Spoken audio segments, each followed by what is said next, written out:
Comme à plusieurs endroits au Québec, cette école se situe dans un milieu urbain fort achalandé où automobilistes, cyclistes et piétons doivent cohabiter. Or, pour minimiser le risque et assurer une meilleure sécurité des piétons et particulièrement des écoliers, l'implication du brigadier adulte aux intersections et du brigadier scolaire dans la cour de l'école s'avère un incontournable. Voilà pourquoi notre quatrième règle d'or s'intitule « L'importance du brigadier adulte et scolaire ». Quelle est la particularité de l'endroit où on se trouve actuellement? En fait, l'école se situe en face d'une rue à 4 voies où la circulation va dans les deux sens et où on trouve des accès multiples fort achalandés. D'où la nécessité de renforcer la sécurité routière par la présence de brigadiers adultes.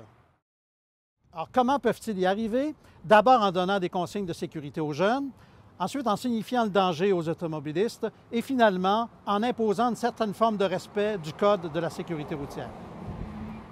Si le brigadier adulte trouve toute son importance dans la rue, le brigadier junior, quant à lui, vient compléter l'élément sécurité en assurant des déplacements mieux encadrés dans l'autobus scolaire, dans la cour de l'école et dans l'école même. D'ailleurs, plusieurs dizaines d'écoles participent à ce programme de brigade scolaire implanté par CA Québec en 1929. Il s'agit d'une formule simple, peu coûteuse et surtout très valorisante pour les jeunes qui y participent.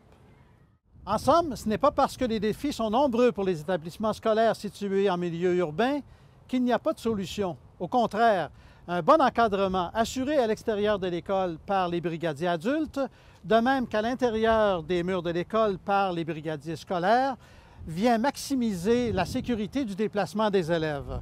Voilà pourquoi notre quatrième règle d'or s'intitule « L'importance des brigadiers adultes et scolaires ».